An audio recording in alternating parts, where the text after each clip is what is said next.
చేస్తాడంట. ఏప్రిల్ నుంచి స్టార్ట్ మార్గదర్శకాలు. ఏంటివయ్యా నీ మార్గదర్శకాలు?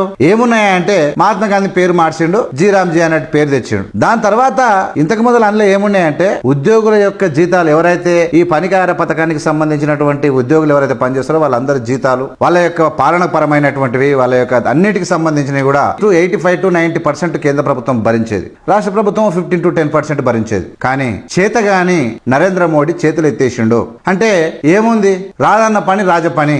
ఏమైతుంది, రాష్ట్రాల నుంచి దోసే దోపిడీ సేమ్ ఉంది, రాష్ట్రాల నుంచి కట్టేటువంటి పన్నులు దోసుకోమలో తేడలేదు. కానీ ఈ పనికి ఆహార పథకం పేదోనికి ఇచ్చే విషయంలో రాష్ట్రాల మీద బడనేనిక ప్రయత్నం చేస్తున్నటువంటి కేంద్ర ప్రభుత్వం నీ ఆటలు ఇక సాగవి. నరేంద్ర మోడీ హఠావో భారత్ బచావ్ అన్న నినాదంతో దేశం గాని దేశంలో ఉన్నటువంటి పేదలు పనికి ఆహార పథకం ద్వారా అనేక మంది తమ తల్లిదండ్రులు ఎక్కడ పని దొరకపోయినాక సగర్వంగా ఒక హక్కుగా మన్మోహన్ సింగ్ గారు ప్రధానమంత్రిగా ఇచ్చినటువంటి ఒక హక్కు, పని అనేటువంటి ఒక హక్కు, పని నా హక్కు, భారతదేశ పౌరుడిగా నాకు పని కల్పించే ఒక హక్కు అనేటువంటి చట్టాన్ని చేసినటువంటి అద్భుతమైనటువంటి పాలకుడు మన్మోహన్ సింగ్ గారు చేస్తే ఆ హక్కు లేకుండా ఇలా గ్రామాలలో పని ఎన్ని దినాలుంటో తెలియదు. ఆల్మోస్ట్ పనికి ఆహార పథకం రామ్ రామ్ అయినట్టే.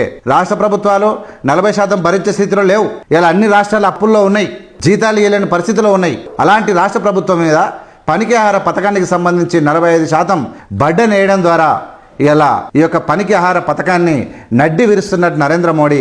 ఖబర్దార్, నరేంద్ర మోడీ హఠావో భారత్ బచావో అన్నటువంటి నినాదంతో పేదలు కదిలేటువంటి రోజులు ఎంతో దూరంలో లేవన్న సంగతి నరేంద్ర మోడీ గుర్తిరగాలి.